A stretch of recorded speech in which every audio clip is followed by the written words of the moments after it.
Hey there, everyone. It's Gigi's Sober Son on Choctawhatchee Bay. It's a little park in my neighborhood here. It's, man, the lighting is awesome. April 13th.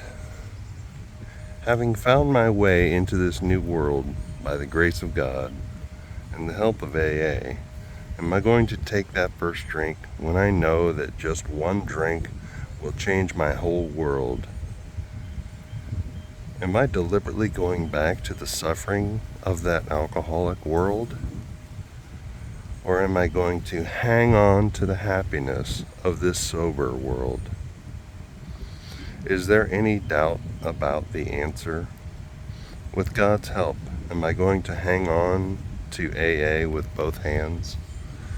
And I can pretty well safely say that I'm not going to drink. And underlining hang on to the happiness of this sober world is something that was underlined and in the book. I don't know when I underlined it or anything like that, but I can't even tell you how long ago I got this book. I've gotten into the habit recently of when I get a new recovery book, I put the date that I purchased it, kind of give me a frame of reference. But yeah, it's I wouldn't trade it for the world. No matter, I've heard people say I wouldn't trade my worst day sober for my best day drinking. I don't know if I agree with that, but I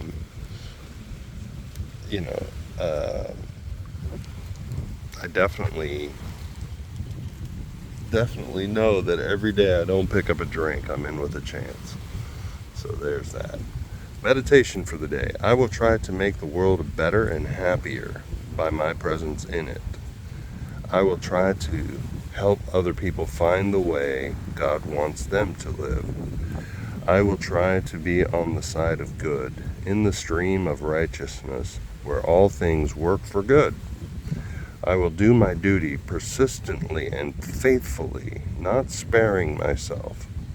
I will be gentle with all people. I will try to see other people's difficulty and help them correct it. I will always pray to God to act as interpreter between me and the other person. Seems like there's been a writing recently that kind of speaks to that as well. But the pray to God to act as interpreter between me and the other person. I love the notion that God can download anything He wants to my consciousness. Sometimes I've experienced people recently, though, that have swore that God was telling them to do this or that. Well, the big book, or the 12 and 12, talks about that in the 5th step, where it said something that we can rationalize the most errant nonsense based on the notion that God told me to do so. So it's always good to bounce it off of somebody else, and that's the whole point of the 5th step. We should, admit it to ourselves, to God, and to another human being, the exact nature of our wrongs and our ideas, and about how to be of service, I guess, and how to how to proceed in any given situation. And I've been asking a lot of 11th step. To me, the 11th step prayer is, God, I need knowledge of your will for me and the power to carry it out. Please show me knowledge of your will for me and the power to carry it out. And especially with regard to my long-term relationship that ended, I can rationalize all kinds of boundary violations, and I don't mean to laugh because it's not funny to violate somebody's boundary. based on I feel led to do this or that. Usually if I feel like it's urgent and I feel I have to do it in a hurry, then probably not a good idea. And in those situations, I might choose not to bounce it off of somebody else because I don't want their input, because I know they'll probably say, "Bad idea, dude. Don't do it."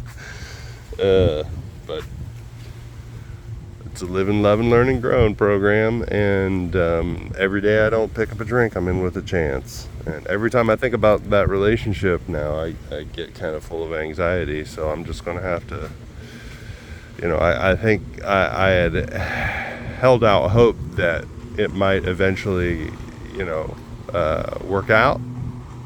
But that's in doubt, that's in huge doubt. But I just need to continue to walk with God and continue to nurture that relationship and point my will towards seeking His. The book says that's the proper use of my will. So how could I go wrong? Either, no matter how that other relationship works out. And I think that's what it was. That relationship was taking the place of my relationship with God. I think it enhanced my relationship with God for sure, even while I was in it. But even more so now that it's ended, and we're coming up to about 6 months since it ended, and it's getting less and less painful when I think about her. But thank God. But today I've had a lot of things converge, a lot of things to do with work, a lot of things to do with personal finances and whatnot, and I am in the process of making some major decisions in my life, and I am hoping to get some answers from God here pretty soon. So I will keep coming back. Prayer for the day. I pray that I might live in the spirit of prayer. Nice, I like it. In the spirit of prayer. I pray that I may depend on God for the strength I need to help me to do my part in making the world a better place. Amen. We'll leave it there, folks. Love ya. Keep coming back. Look up, aim up, and rise up.